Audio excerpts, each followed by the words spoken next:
auf die Diskussion der Vermögenssteuer.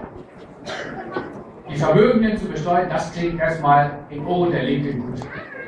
Wir alle wissen, in Wahrheit wäre eine Vermögenssteuer immer eine Substanzbesteuerung und würde gerade unseren unternehmerischen Mittelstand hart treffen.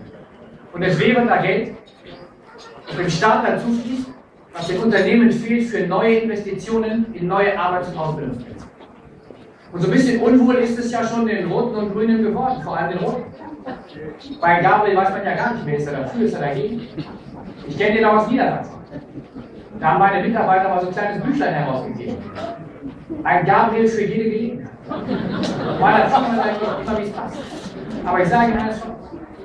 Jeder, der behauptet, es gäbe ein Vermögenssteuersystem ohne eine Substanzbesteuerung, der lügt Sie an. Und zwar knallhart. Ich kenne kein Modell einer Vermögenssteuer ohne Substanzbesteuerung und Rot und Grüne haben bis heute auch noch kein funktionierendes Modell vorgelegt.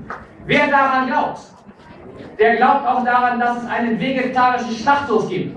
Und liebe Freunde, es gibt keinen vegetarischen Schlachthof und es darf auch in Deutschland niemals eine Substanzbesteuerung geben.